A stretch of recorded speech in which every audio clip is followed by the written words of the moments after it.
ನನಗೆ ಮಾತು ಕೊಡು ಕಮಲಿ. ಅಜ್ಜಿ ಏನು ಹೇಳ್ದೆ ಪ್ರಾಮಿಸ್ ಮಾಡು ಅಂತ ಕೇಳಿದ್ರೆ ಕಮಲಿ ಹೇಗೆ ಮಾತು ಕೊಡ್ತಾಳೆ? ಅನಿಕಾ, ನೀನು ಸ್ವಲ್ಪ ಸುಮ್ಮನೆ ಇರ್ತೀಯಾ? ನನಗೆ ಮಾತು ಕೊಡು ಕಮಲಿ.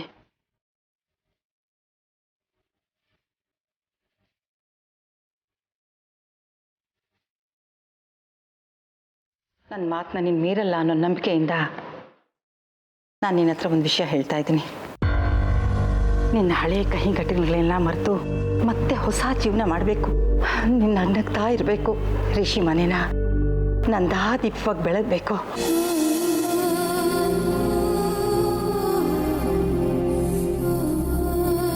ಇದನ್ನೆಲ್ಲ ನೆರವೇರಿಸ್ಕೊಡ್ತೀನಿ ಅಂತ ನಾನು ಪ್ರಾಮಿಸ್ ಮಾಡು. ಅಜ್ಜಿ, ನಿಮ್ಮ ಮಾತನ್ನ ನಾನು ಹೇಗೆ ಗೌರವಿಸ್ತೀನಿ ಅಂತ ನಿಮಗೂ ಸಂದ ಗೊತ್ತು. ಆದರೆ ಅಂಬಿ ಸಾವಿನ ಘಟನೆಯಿಂದ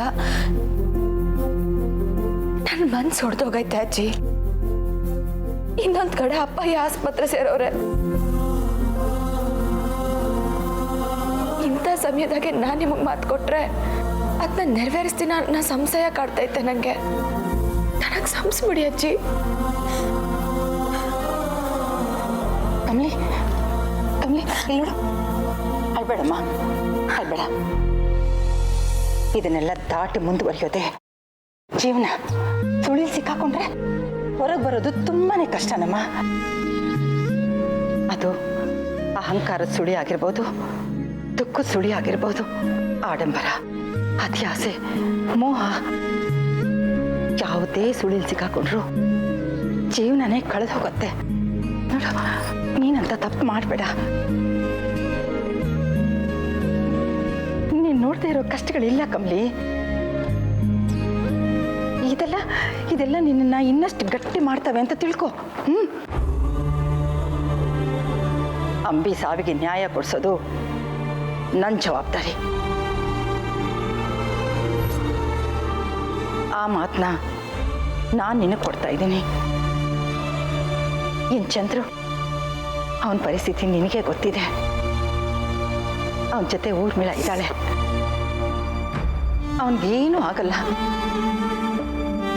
ನೀನು ಚಿಂತೆ ಮಾಡಬೇಡ ಕಮಲೆ. ನೋಡು, ಈ ಅಜ್ಜಿಗೆ ಇಲ್ಲ ಅನ್ನಲ್ಲ ಅಲ್ವಾ ನೀನು? ನಿಮ್ಮ ಮಾತಿಗೆ ಯಾವತ್ತಿಲ್ಲ ಅಂದೀನಿ ಅಜ್ಜಿ ನಾನು.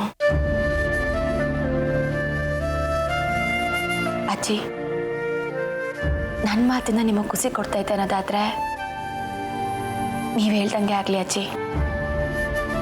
ಈ ದಿನ ಆಗಿರೋದನ್ನೆಲ್ಲ ಮರೆತು ಇನ್ನು ಮ್ಯಾಕೆ ಖುಷಿಯಿಂದ ಬದುಕ್ತೀನಿ.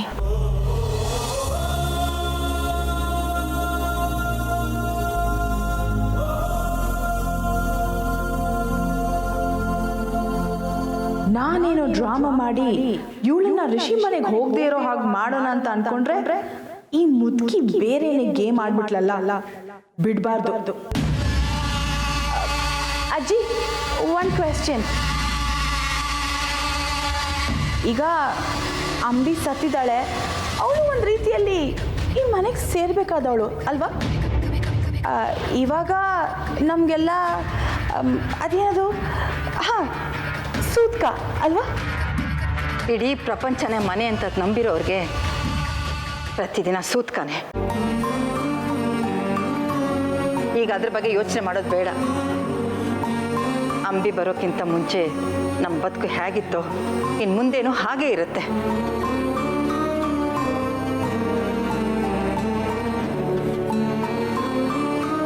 ಆದರೆ ಅಜ್ಜಿ, ಅಂಬಿ ಸಾವಿಗೆ ಕಾರಣ ಯಾರು ಅಂತ ನಾನು ತಿಳ್ಕತೀನಿ.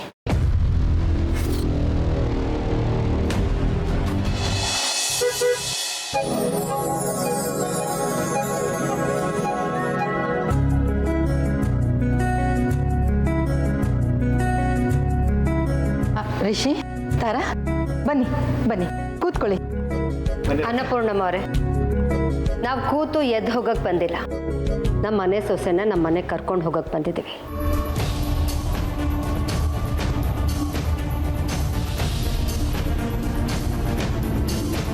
ಕೋಪ ಮಾಡ್ಕೋಬೇಡಿ ತಾರ.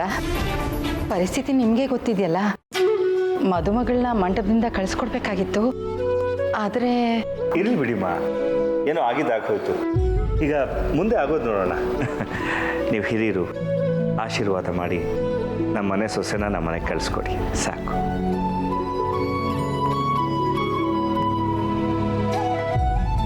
ದೊಡ್ಡವರೆಲ್ಲ ಆಶೀರ್ವಾದ ಮಾಡಿದ್ರು ಅಲ್ಲಿ ನಡೆದಂಥ ಅಪಶಕನ ತಡೆಯೋಕಾಯ್ತಾ? ಇಲ್ವಲ್ಲ.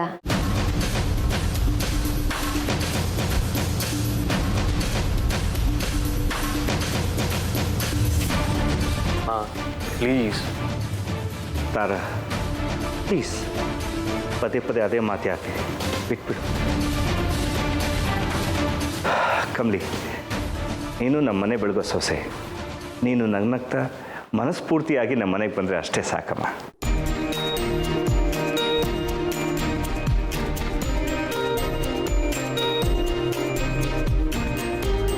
ಮೇಡಮ್, ಇದೆಲ್ಲ ಏನು ಬೇಡ.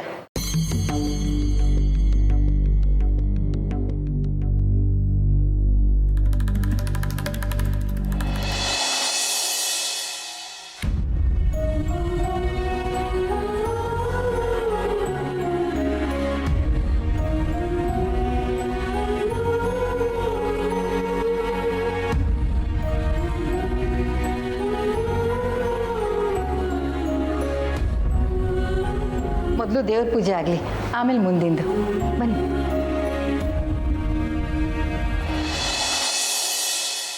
ತಾರಾ, ಹಾಸಿನಿ ಬನ್ನಿ.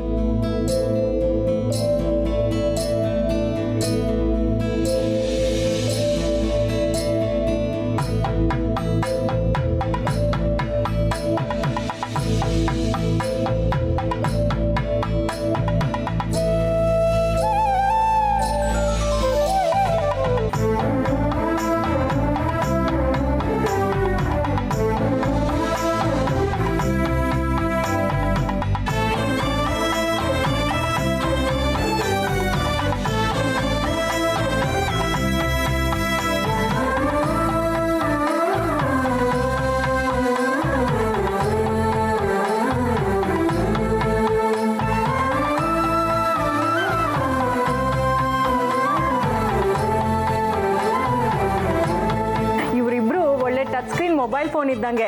ಅವ್ನು ಇವಳನ್ನ ಟಚ್ ಮಾಡಿದ ತಕ್ಷಣ ಬ್ರೈಟ್ ಆಗಿ ಹೋಗ್ತಾರೆ ಅಲ್ವಾ?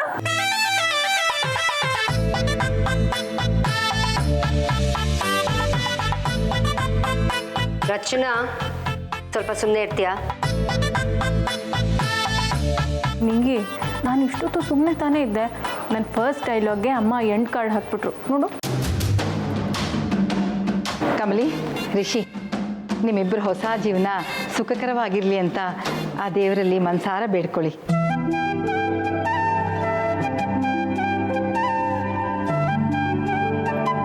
ತಾರಾ, ಹಾಸಿನಿ, ಆರತಿ ಮಾಡಿ.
ನೂರು ಕಾಲ ಚೆನ್ನಾಗಿರಿ.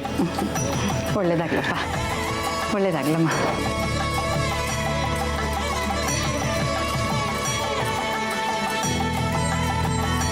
ಸದಾ ಹೀಗೆ ನಗ್ನಾಗ್ತಾ ಇರಪ್ಪ. God bless you.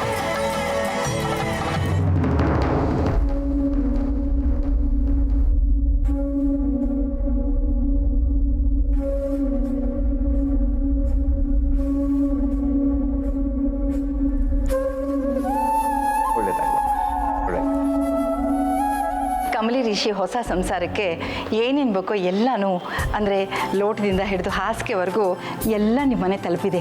ದಯವಿಟ್ಟು ಸ್ವೀಕರಿಸಬೇಕು. ಅಯ್ಯೋ ಅಮ್ಮ, ಅದನ್ನೆಲ್ಲ ಯಾಕೆ ಕಳ್ಸೋಕೆ ಹೋದ್ರಿ? ಹೇಳಿದ್ನಲ್ಲ, ಹೆಣ್ಣಿನ ಕಡೆಯವರಿಗೆ ಇನ್ನು ಹೇಗೆ ಪ್ರೀತಿ ತೋರಿಸ್ಬೇಕು ಅಂತ ಗೊತ್ತಾಗಲ್ಲ. ಸರಿ ಆಯ್ತಲ್ಲ, ಹೊರಡೋಣ.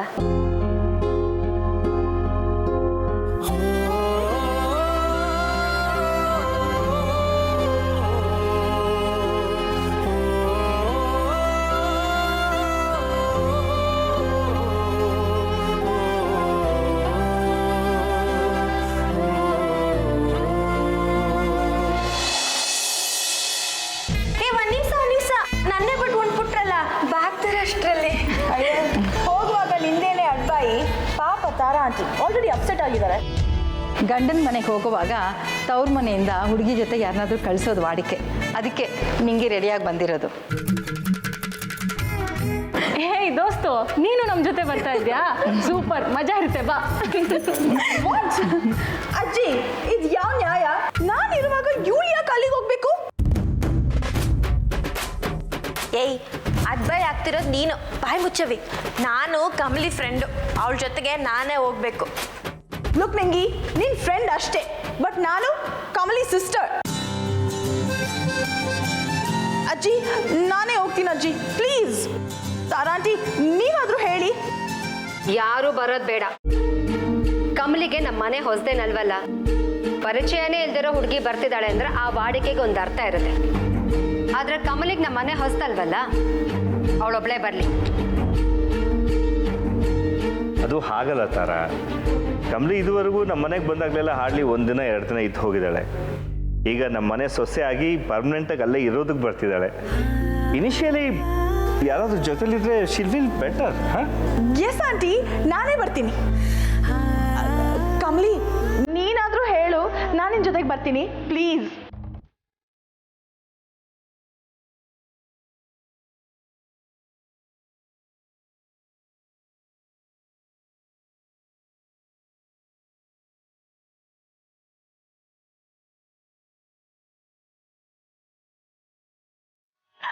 Okay, auntie, just few minutes. I'll be back. ನಿಂಗೆ ಪರ್ವಾನಿಲ್ಲ ಕಮಲಿ, ನಂಗೆ ನೀನು ಖುಷಿಯಾಗಿರೋದು ಮುಖ್ಯ ಅಷ್ಟೆ. ನಾನು ಹೊರಡುವಾಗ ನೀನು ಹಿಂಗೆ ಕಣ್ ತುಂಬ್ಕೊಂಡ್ರೆ ಸರಿನಾ ಹೇಳು? ನಾನೇನು ಬೇಕಂತ ಕಣ್ ತುಂಬ್ಕೊಂಡೆ. ಹತ್ತತ್ರ 20 ವರ್ಷದ ದೋಸ್ತಿ, ಅದಕ್ಕೆ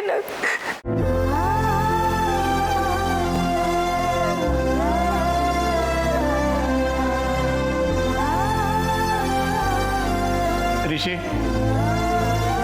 ನಮ್ಮ ಮನೆ ಮಗಳನ್ನ ನಿನಗೆ ಒಪ್ಪಿಸ್ತಾ ಇದ್ದೀವಪ್ಪ. ಇನ್ನು ಮುಂದೆ ಅವಳು ಸುಖ ಸಂತೋಷ ಕಷ್ಟ ನಷ್ಟ ಎಲ್ಲ ನಿನಗೆ ಬಿಟ್ಟಿದ್ದು. ಇನ್ನು ಮುಂದೆ ಇವಳಿಗೆ ನೀನೇ ಎಲ್ಲ. ಚೆನ್ನಾಗಿ ನೋಡ್ಕೊಳಪ್ಪ.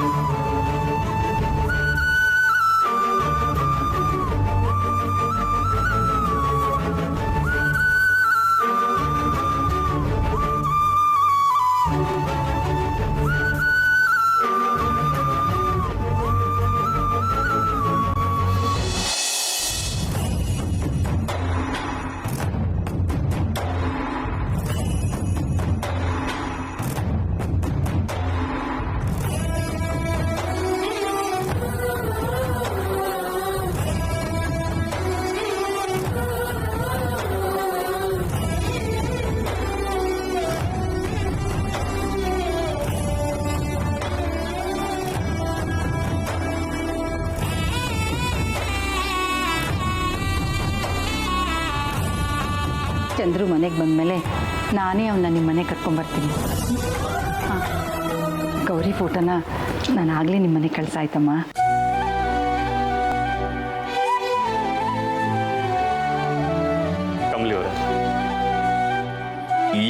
ಅದೆಷ್ಟು ಅಳಬೇಕು ಅತ್ಬಿಡಿ. ಇನ್ಮೇಲೆ ನಿಮ್ಮ ಜೀವನದಲ್ಲಿ ಬರೀ ಖುಷಿನೇ ಇರುತ್ತೆ, ಅದಕ್ಕೆ ನಾನು ಗ್ಯಾರಂಟಿ.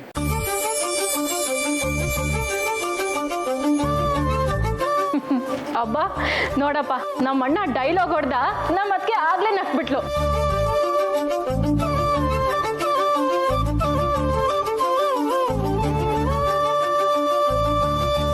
ಹೊರಡಣ್ವಾ? ಅನಿಕಾ ಬಂದೆ. ನಡೀರಿ.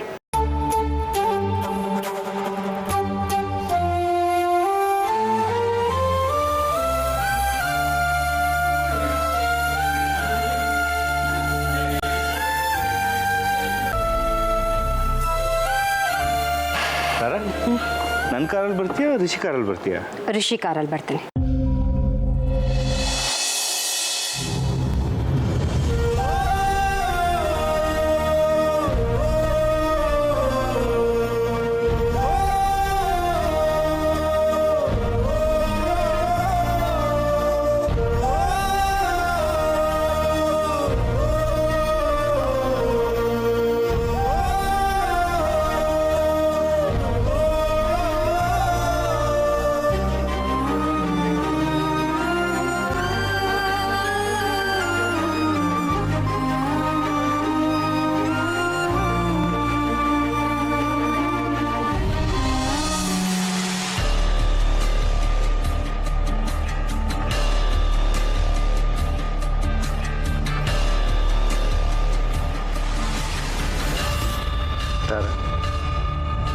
ಹೊಸದಾಗಿ ಮದುವೆ ಆಗಿದ್ದಾರೆ, ಜೊತೆಗೆ ಬರ್ರಿ.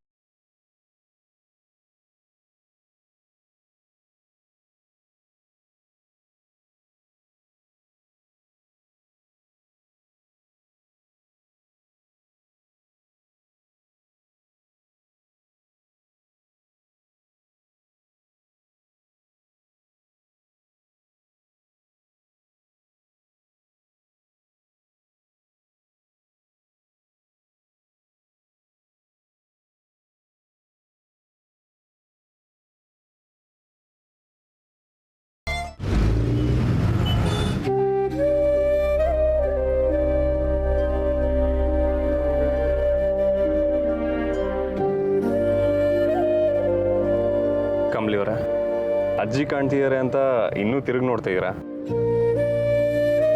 ಅಜ್ಜಿ ಕಾಣಬೇಕು ಅಂದರೆ ನಾವು ತಿರ್ಗಾ ವಾಪಸ್ಸು 4 ಕಿಲೋಮೀಟರ್ ಹೋಗಬೇಕು.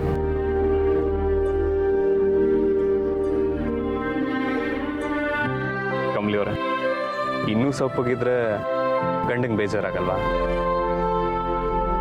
ಸ್ವಲ್ಪ ಸ್ಮೈಲ್ ಮಾಡಬೇಕಪ್ಪ ನೀವು.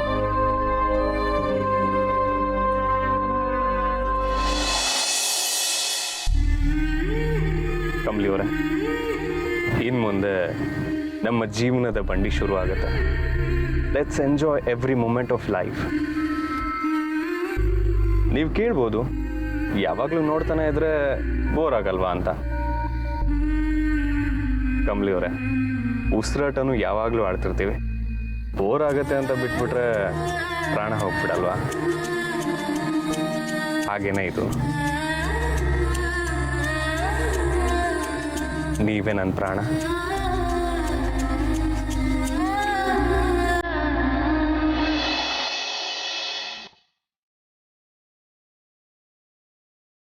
ಕಮಲಿಯವರೇ, ನೀವು ಹೀಗೆ ಸಡನ್ನಾಗಿ ಅಳಕ್ಕೆ ಶುರು ಮಾಡಿದ್ರೆ ನನಗೆ ಹೇಗೆ ಗೊತ್ತಾಗುತ್ತೆ ನಿಮ್ಗೆ ಯಾವ ಮಾತಿಂದ ಹರ್ಟ್ ಆಯಿತು ಅಂತ?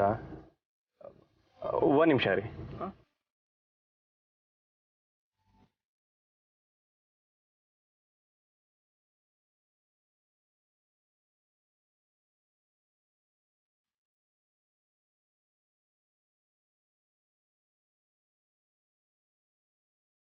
ಬನ್ನಿ ಕಮಲಿಯವರೇ.